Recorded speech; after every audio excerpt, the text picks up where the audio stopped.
Hey everybody, what's up? This week we're going live with Nicole Branagh, and we're going to wait for her to chime in here. And I am so excited because we are talking to one prolific athlete, and I don't even know if it's she's more impressive as a person or as the accomplishment she has made in her career. For all you guys joining in, what's up? I see all you guys out there.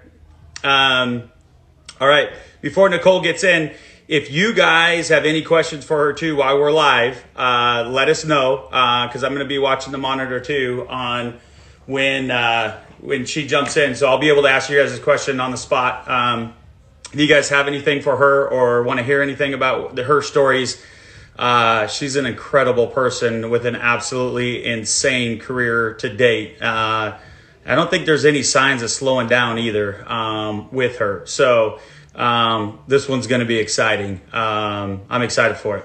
So she just joined in, and I'm going to wait for her to send me the invite, and then we will get rocking. Let's see if we can get it. Oh, there she is. Here she comes.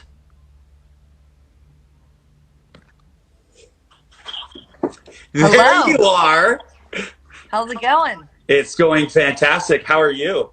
Good. I'm just trying to get up in this little office here. Yes, I can see your kids decorated it for this special occasion, They going did. live on Instagram. I think this is a new sign for today. I love you. I just Oh, updated. That's right. I love it. So how are you doing in quarantine, COVID-19 lockdown craziness down there in Manhattan Beach? I know. We're just getting, hanging in here. Just I'm now a kindergarten teacher. Um, That's but crazy. it's, everyone's, I heard this the other day that we are all in different boats, but we're in the same storm. So I think we're just all kind of, learning as we go and handling the things as they come. So Uh, uh, that's so true.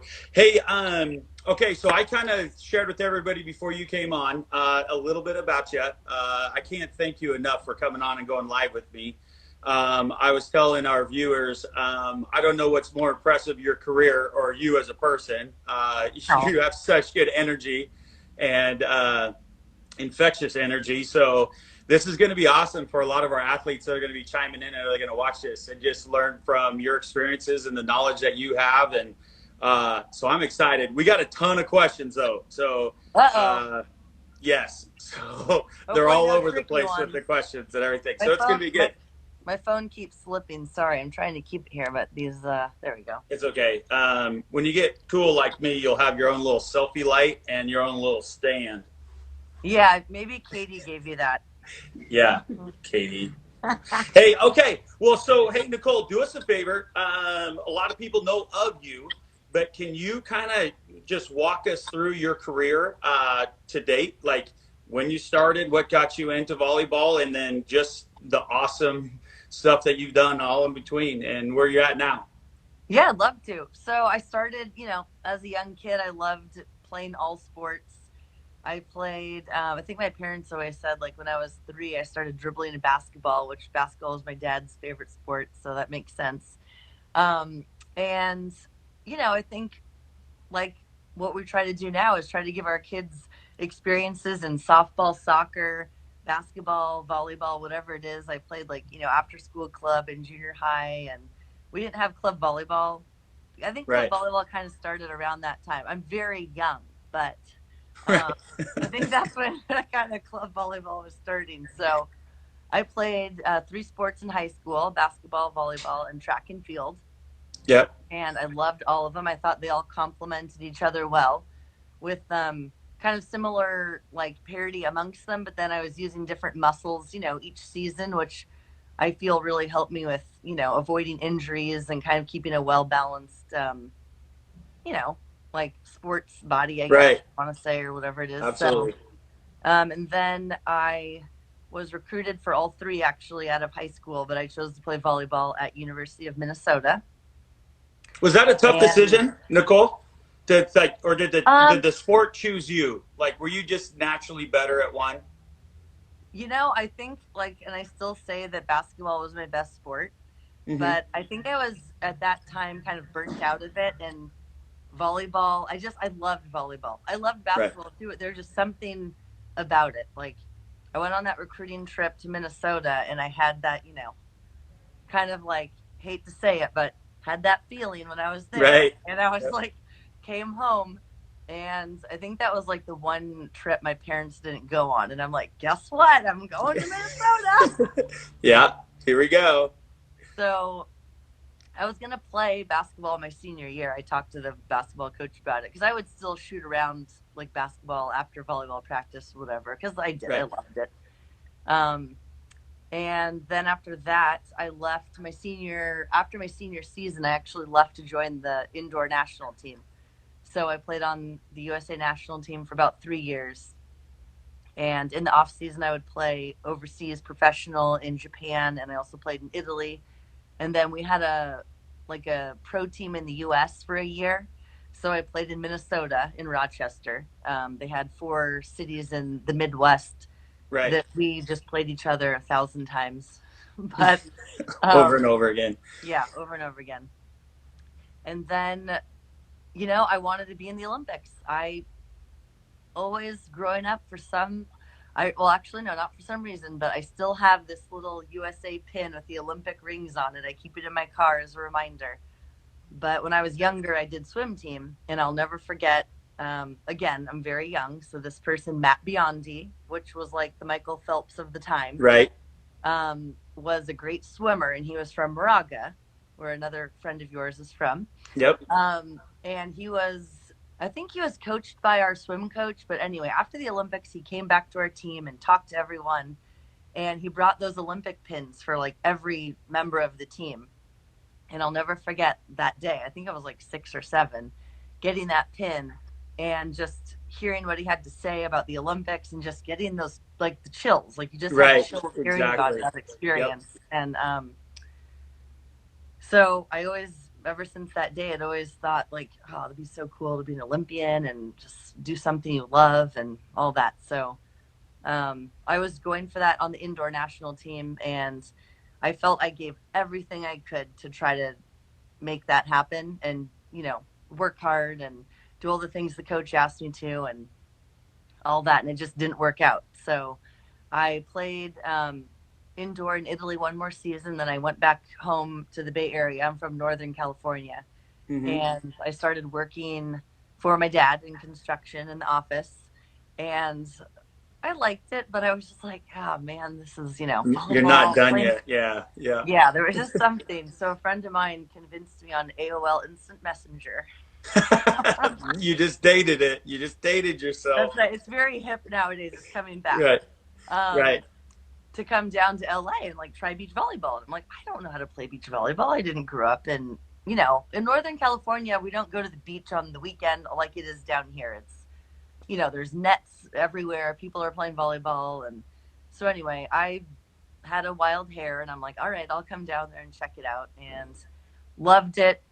Um, I thought that it would be great training for me to train on the beach. And then I went back to Italy one more year because to play pro and to make some money, thinking Right. like, okay, if I come back next summer, then I can just focus on beach volleyball. So Right.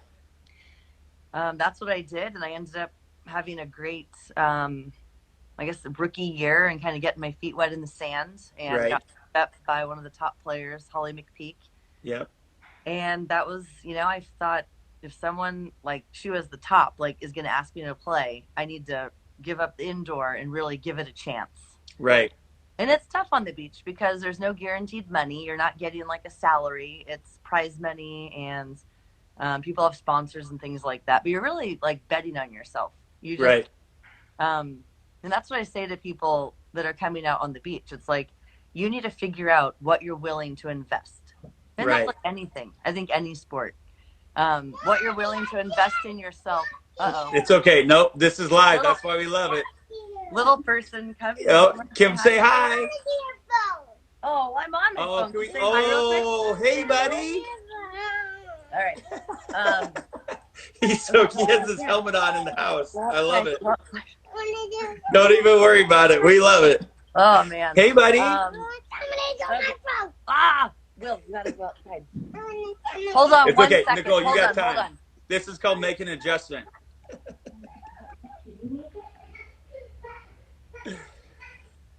Hey, as you guys can see so far, I'll wait till Nicole comes back. I mean, that career that she hasn't even started the pro beach side of things.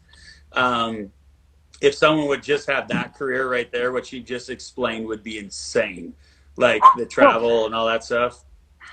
And hey, I was just kind of, we always ad lib. We all have kids. I love it for Okay. sure. Oh, But I I'm was gonna just try to telling use him, I my mean, quickest before you even speed. started beach volleyball, your career is insane. Like what you've already accomplished before you even decided to bet on yourself and go for it. But, that's just what's exciting. So go ahead and pick up from where you just left off. About All ready right. to gear it off. So he is very nice and cute. That was a strange moment, but you know what? That's okay. So yeah, so I stopped playing indoor, and the skills, as you know, I don't know how many volleyball players we have tuning in, but the skills are very similar in the same bumping, setting, spiking, but the game is so different with the strategy, and you only have two people on the court as opposed to Right. six. Right. So it really was learning like a new game, and I Yeah. felt that I needed to really have an off season of training and learning from like the best players and what it would take to see Yeah.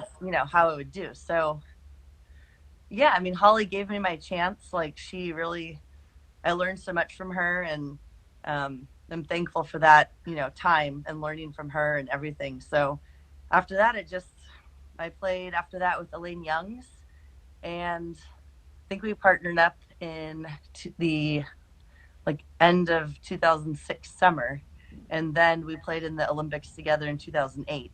Right.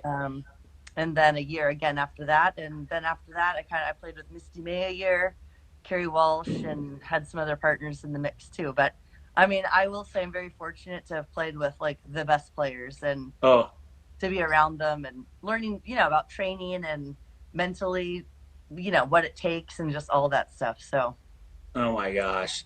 yeah. So that is awesome. So we're all kind of a little bit kind of cut up to speed, but you're still kind of grinding out there. I mean, recently we've seen some pictures of you out there on the, well, I don't know how long ago because we keep talking how young you are, but, That's right. um, but now you're a kindergarten teacher and battle in the classroom. So same sport, just different arena, right? Oh yeah. Oh. Hey, so that okay, so I'm going to go into some questions that we have some from some of our viewers and stuff. And so you talked about the Olympics. One of our questions was just to talk about opening ceremonies and what that experience was like that you That arrived. Yeah, opening ceremonies is interesting as an American because United States is like the last country to walk out of the like holding pattern to go out into to the arena for the circle around. So, oh man, we were wearing some very hot opening ceremonies outfits, like sport coats with polos underneath and hot pants, like all polyester. It was very hot, but we were also excited and happy that we did not care. It was, I mean, just to be with all those amazing athletes from every country. You're just all there at one time, one place, representing your country, all the hard work you'd put in, just, the ups and the downs, the great wins, the losses is like, this is why we do it, you Yeah, know? And walking out and I couldn't stop smiling. I was just like, yeah, I didn't care how long I had been sweating bullets in the holding pattern or whatever it was, right. but Yeah, coming out and you see all the flashes, all the people, the USA flags, and this was in Beijing, China, so like right. Chinese like flags in Japan and Germany, like all the countries there, just amazing. Like I just was so proud to be a part of that and be able to Yeah. walk alongside. Isn't there like do you feel like you just kind of have a mutual respect for the athletes that are on that track that are going through the opening ceremonies because you know personally what each journey to get there was like the insane sacrifice that and you finally got there would have to be crazy that you're a part of like just such an elite group of athletes. Yeah, it is because for beach volleyball, it's a 2-year Olympic qualification. So it's, it's grueling traveling, and we don't qualify in USA. It's the FIVB, which is our international tour. So Right. every tournament you're playing against all the top teams from all over the world. So, you have to be able to perform for those 2 years and get, I think it's 12 top finishes in order to get enough points to be in, like, I think it's the top 15 or whatever it is, because then they have different bids for other countries and all that. But yeah, it is. It's, missing out. And I hate to say missing out because we choose to do it, but you're missing family events, friends, Right. things. You're missing being a part of maybe a community of where you are, because you're not always there year round or whatever it is. And Right. but yeah, it's worth it. It was Oh, heck a yeah. To say it for very, sure. And then the yeah. story after. Okay, we're going to jump into, I got a lot of questions. So Uh-oh. we're going to kind of deviate. And I'm just going to ask and just kind of go down the list. And then we'll Okay. just go all over the place with them. All right. Is your personality more, I love to win, or do I hate to lose? Oh, that's a good question. Huh. Never have I thought. I mean, I love to win. It's so fun. I think the hate to lose, I never thought about that at a tournament. I always went in wanting to win. Yeah. And I mean, I hate to lose, but I never had that mindset of like, I'm going to hate it if we lose this match. I'm trying to just put it in my head of like that way of bringing it in, of thinking about it. But Yep. I No, mean, you that's can learn good. a lot from losing. I hated to lose, but it's like I never went in. I always went in wanting to win, and just knowing that feeling of like, a big tournament or a huge match or upsetting the top seeded team or whatever it was. Right. So I Oh, think I I just, love that. yeah, love to win. Yeah, that's awesome. Okay, so we posted a picture of you, which insane hops. Someone just wanted to say, man, this was an epic picture, but we noticed that Kobe Bryant was in the background watching. Um, you could probably have some awesome fans over the years watch you guys play. Do you know which picture we're talking about? You're about ready just to I do. slam. I remember that entire situation of why, like, he came to that game. Because we, at the Olympics, they have like it's called University Village, where the athletes from like your country, they build it. So all the Americans would have a place to weight train or get physical therapy or massages. We all had like each discipline, I think, brought their own people. And then they had like general people that anyone could go to anytime or whatever it was. So Right.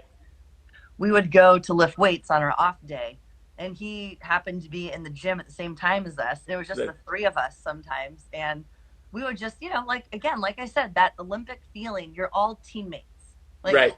I mean, Kobe was like Kobe. It's like he Right. doesn't know who we are, but we know who he is. Yeah. And we're all here playing for our country and have that pride that we're just representing everyone back home, and want to make everyone proud and bring home a medal, and just all the hard work that we've put in. And so we got to know him a little bit in the weight room, and he loved beach volleyball. So we were actually warming up for one of the games. I can't remember who we were playing, but we were warming up in kind of the bigger arena. The higher seed got to warm up in like kind of a small arena. And then if you were the lower seed, you were out on the other courts over there. So this time we were out in the big arena, and we were peppering, which is like bump set spiking back and forth. Okay.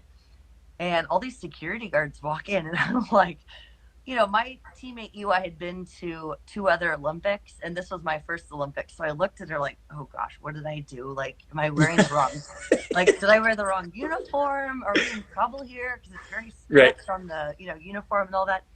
And then all of a sudden we see Kobe walk through, and we're like, okay, now we know why there's all the security guards.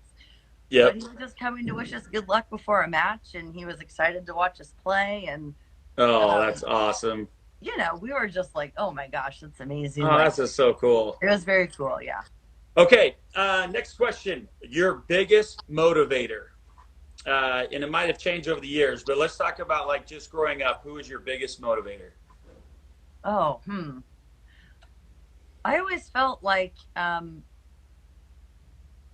motivator. I think I would also say role models were my parents, and I always wanted to do my best because they were so supportive. I never felt ever felt any pressure that I had to do this or that or the other thing. I always just felt like they were always in my corner, supporting me no matter what. So I think I think that was they were a big part of that, of just always wanting to do my best, and, going to a lot of games over the years and drive me to practices and all that. And yeah, so. Oh, that's awesome. Real quick, shout out to Mama Fishback. You said you love me, and hi, she's another beast parent of 3 boys that are all grown now too. So she probably loved that comment you saying the Okay, parents. that's So right. we have to give some of these people love that are chiming in. That's right. Okay, so let's go to this. We had another question. The highlight of your playing career. Ooh, I think there's like a couple of those, but You could go ahead. You could take your time. If there's multiple, definitely. make it How much rain. time do we have? No, I'm kidding. As much as you need. I got a Definitely lot the of volleyball Olympics. players watching you, so I know they're excited. They're talking about it. So, Okay, all right. You're gonna have a sand court at your facility before you know it. well, that'd be sick. But That's right. I don't know if I can move very well in sand. I'll try. I've heard that from a lot of pro athletes. Mill. We think we're Definitely. athletic until we get on the sand. Is that correct, Nicole? Right. Definitely the Olympics was a highlight of my career. I mean, that was, like I said, opening ceremonies, and especially walking out for our first match. Being like escorted out of this tunnel and coming into a big stadium with, again, we were playing, it was USA versus another country, so tons of USA flags. My family was there. That was just unbelievable feeling, like chills, just, Oh yeah. yeah. When you think about it, for sure. Yeah. And then winning the Manhattan Beach Open, which is a really big deal. Beach volleyball, that's kind of like the Masters, the granddaddy of them all, they call Right. it. You get your name on the pier on a volleyball plaque that's like there forever. If they try to remove it, I'll be like, no, let's no. Yeah. So that was an emotional. That was 2009, and my teammate and I had been in some finals before that, and just like come close against Carrie and Misty. They were the big dominating powerhouse then, and 2009 we won, and I just remember like crying. I just couldn't even talk in the interview. I was just so happy. I was just like, Right. Oh my oh, gosh, that's so exciting. yeah, it was something you as a player, it's a goal to get your name on the pier. So Right. that was a big one. Forever engraved. I love it. Yeah. Um, One more. It was oh, go after ahead. I No, go had, ahead. You sorry. probably have a lot. Well, one of them was as a mom. After I had my daughter, I came back and played with another fellow mom who had just had twins, Jenny Kropp, and winning a tournament together and finishing like number 1 on the AVP that year. We just, I mean, I don't know, like having a baby and then coming back to play, and it wasn't easy because it's just different. It's, after winning tournaments before having a baby, and then coming back, not making it to Sunday, which is the playoffs or the semifinals and finals, and just like, oh, I was there before, and what's going on with me or whatever. But just having that motivation of like, okay, it's just different now. I got to train a little bit differently. I have to balance my life differently, and I know I still had that fire in my belly of like, Right. I want to play on Sunday. I want to win tournaments. And yeah, so I think winning that one was just like, I remember hugging each other like, oh my gosh, we did it after, I don't know, having kids and being able to go back to that level was really, a happy time. That is awesome. Nicole, I don't know if you could see kind of the comments that are coming through. We had a gal, Sid, I'm going to butcher her last name, but she trained with you one time. Okay. She said she barely survived it, and it was an unforgivable, and like basically you're a consistent motivator, and thank you for being inspiring. So I don't know if you could see those little comments, and I know Katie here will be able to get you everything if you miss those awesome comments that are people coming through. So Sid out there, thank you for the comment. That's for sure. Right, There's Sid. been some more. I'm trying to get them as we go. Okay. I always remember my training partners. Yeah, for sure. Okay, so let's talk a little bit about like what we're doing here. Obviously, we're Sasquatch Built. Basically, you're built from a Sasquatch, but you're basically committed to 3 different things that you and I've talked about just recently too. Is this like having the work ethic, having the mindset, and then improving your skill? let's we do have, I mean, I'm noticing I do have so many young female athletes watching right now. Can you just talk a little bit about your work ethic, the just changing your body, the amount of time that you spent on like just getting better? Let's just talk about the like sheer work. Yeah, I mean, I think from, coming from indoor to the beach, if you're talking about like work and body and whatever, it definitely changed. Um, I felt when I was indoor, I was a little bit like, I don't know what to say, but a little bigger than when I got to the beach. I think because on the beach, there's two of you, you're in the sand.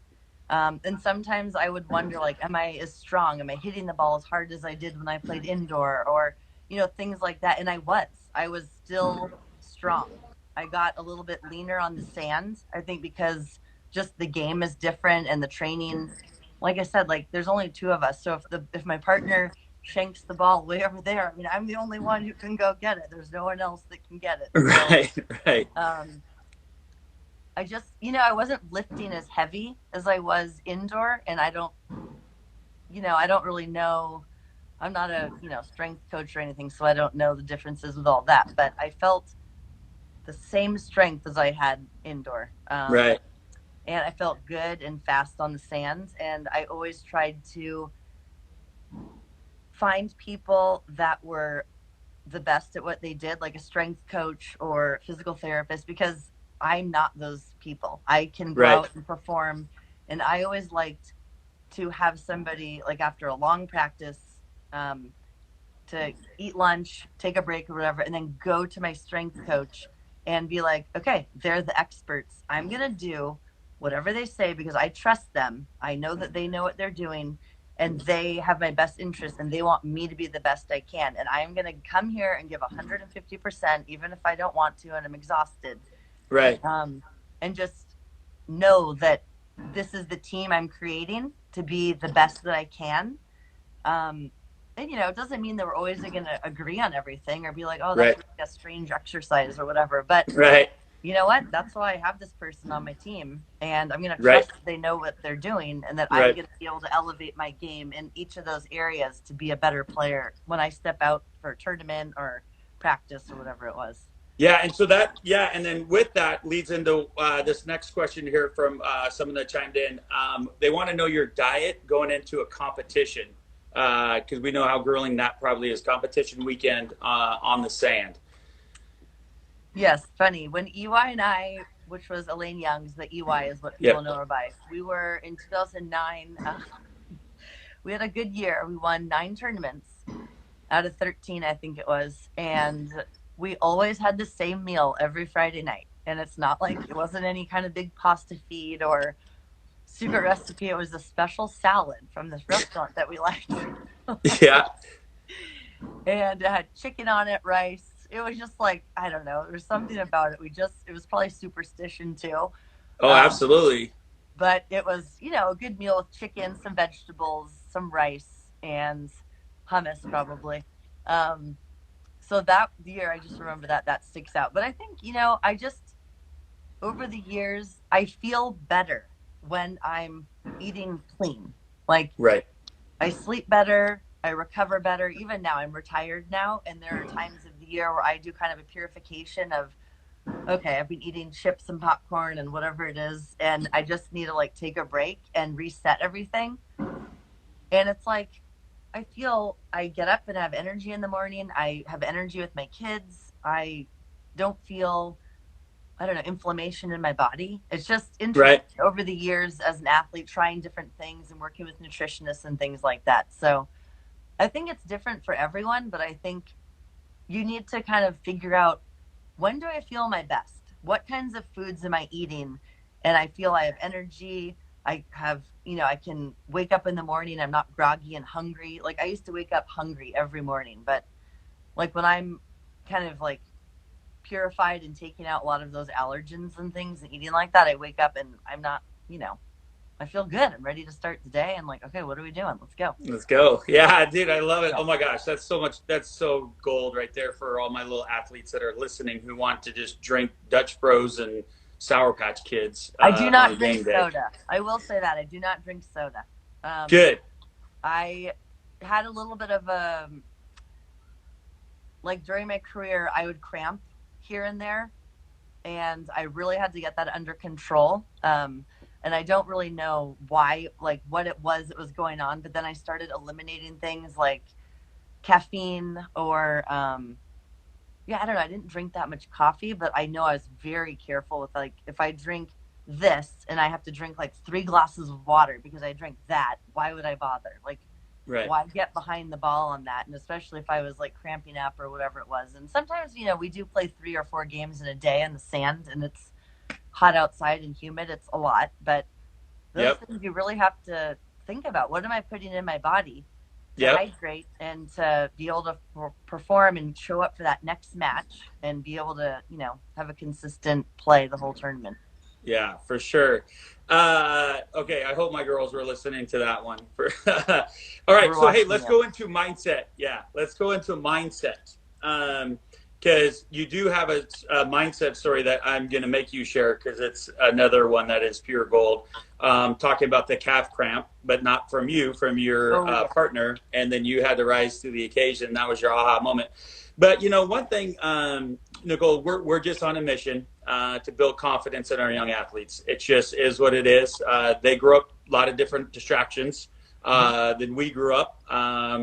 They're just pulled in a lot of different directions, a lot of more pressures. I don't know if the pressures are any different. They're just, well, they're different, whether they're more or not. So we're stuck with, you know, building confidence in young female athletes. You know, so my question to you is that mental prep that you would do throughout your career and working on confidence in yourself, because we talked about it before, how you lacked it, and then we can kind of lead up into your moment where you like turned into an absolute beast and like now serve me the ball. Bring it on. Bring it Yeah, on. I think, you know, it's, yeah,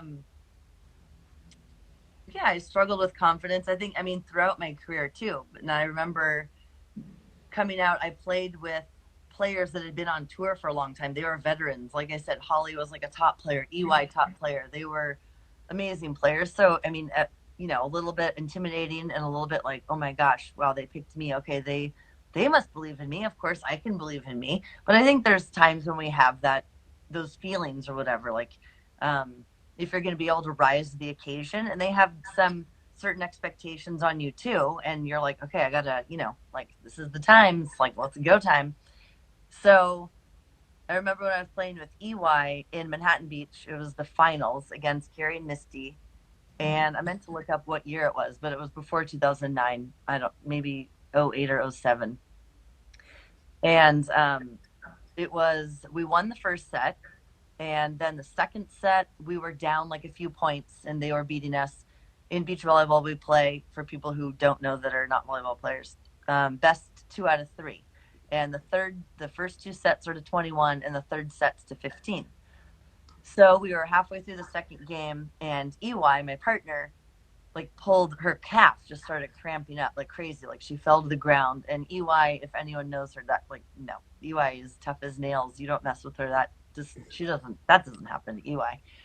So she fell to the ground and kind of like grabbed her leg. And I was like, oh no, like ran over there, got her. We called, I think, a timeout to go over and talk to our coach or whatever. And, you know, calves are tough, especially in the sand. It's like, Oh yeah.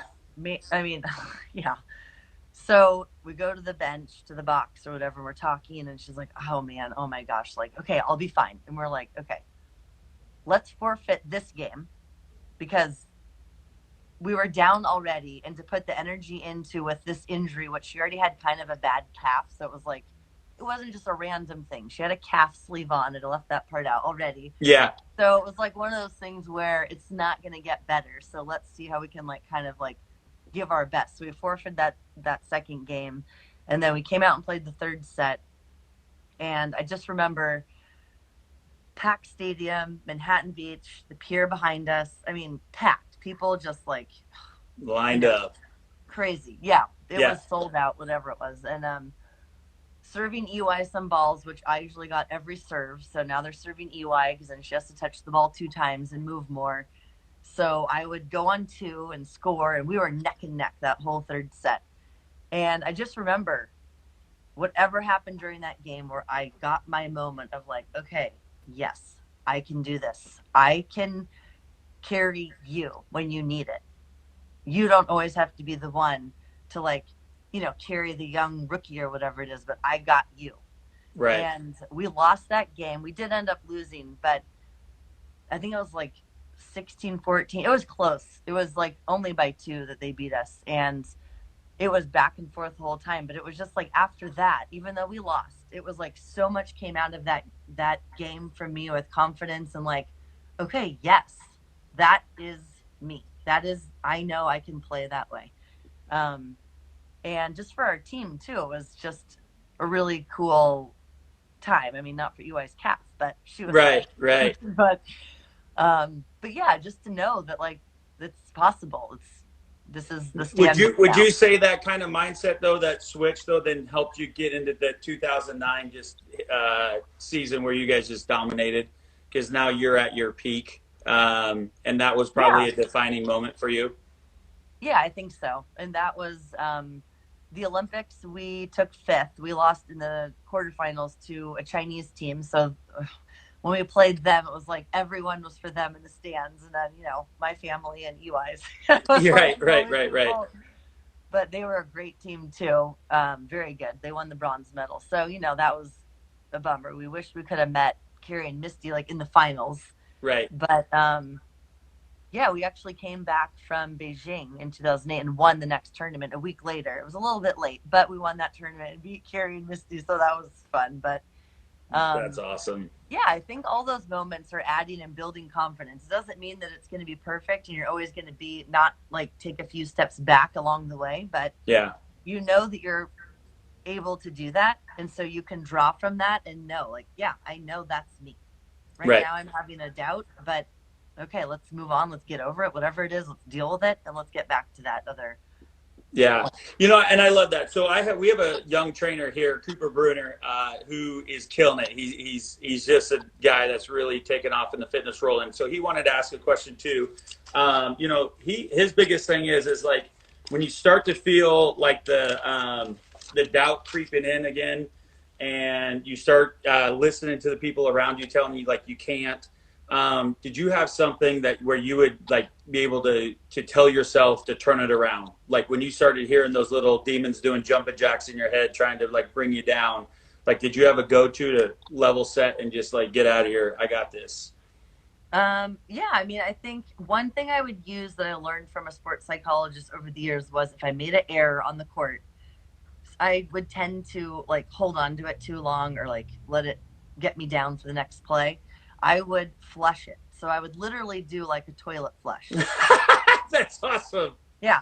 And I'm like, great. I don't care if people ask me what I'm doing. Like, I'll just tell them. But it was whatever. Or I would do it on the side of my leg where, but you make this motion of like, okay, that's gone. Like, bye bye, move on. Because if you get in that like thought process of, oh gosh, the next one, well, I'm getting served every ball. So we don't have time for that. We don't have like, I don't want them to rattle off 2-3 points in a row. If we lose one, we really want to get that next side out and get the ball back so that we can make a plan and get a play going. But yeah, I know that through our careers, all of us as athletes and people, we have done hard things. And sometimes we need to go back to those and be like, yeah, I did that. Whatever it was, it doesn't have to be in a game or in practice. It could be in life and just know that we can, you know? Don't listen to Yeah. people who say you can't. Get away from them. Yeah. Oh my gosh, you are so awesome to talk to. So many people are going to be blessed by your words, for sure. So you kind of touched base because one objective too was to get you to talk about failure, and then learning from your failures, overcoming it. Because I do have a lot of athletes too. When they fail, it's really hard for them to recover. And I think I'm going to steal your flush it for our girls on the softball field, and guys and everybody. Just talk a little bit about what you've learned about the failures that you've been through, and how you use them basically to turn it around and to make you stronger. Yeah, I mean, I think that, when I played with EY, it was like very intense. She's a competitor. She is always out there, like we all are, to win. But like, there's a fierce competitiveness to her that's contagious. And I feel like sometimes it was like I didn't want to let her down if I played bad or whatever it was, and I felt like a failure. Um, but I know that that wasn't the case in the end. That's just like, in our heads or whatever it was. But with games and losses, I think we would, like I told you the other day, like after a loss, I needed a little time. Like I do Right. not want to break it down right now because I don't like to lose. So I need to just have a minute or an hour and then we can come back and talk about it. And um yeah, you're right. I didn't play well. You're right. And I think at that time I didn't want to hear about it, but I wanted to go back to it and be like, okay, why did that happen? And how can we move forward? Or, whatever it was. I mean, are we gonna play our best every single game? No, that's just not reality. We want to, but we're just sometimes gonna have a bad game. And it's like, Yep. if I'm having a bad game, how can I manage what I'm not doing well so it doesn't get worse? Like, so Right. that's when the mental toughness comes in too. Like, um, I was just something just popped into my head, but it's like, okay, for beach volleyball, if I'm not, let's say I'm getting served every ball and I'm not siding out well, which means I'm like getting served and I have to put the ball away to score. I better be playing really good defense and making up for it on that end, like going back there. I don't want to be thinking about siding out when I'm back behind EY. She's the main blocker and I'm playing D.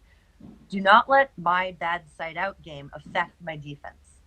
Right. So there are games like, that where I'd feel like maybe I let that come into my other parts of the game and it would affect it. And that's when I would feel more like a failure and kind of go back and be like, okay, I need to separate those different skills throughout a game.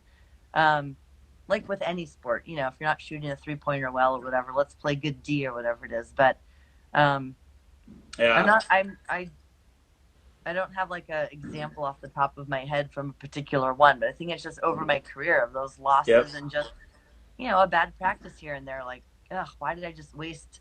Or I feel like I just wasted 2 hours because I kind of came like 50% and I wasn't into it today. And, and after having kids, I didn't have time to waste. Right. Yeah.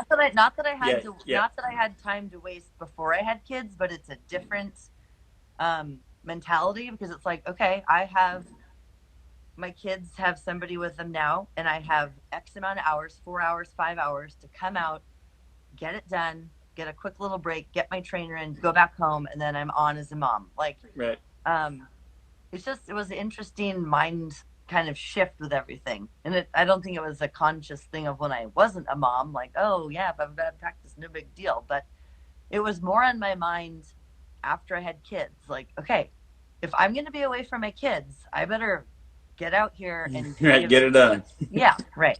Yeah. Oh my gosh. So we have a guy. So we have Brazil. Someone from Brazil, Paulo, wanted to say hi from Brazil, and then I noticed someone Love from South Brazil. Africa is tuning in also. So we're Nice. saying hi to everybody in the country, or We no, are. sorry, in the world, I used to country, train in world. Brazil. I used to train in Brazil in the off season. Okay, well, there you go. That's awesome.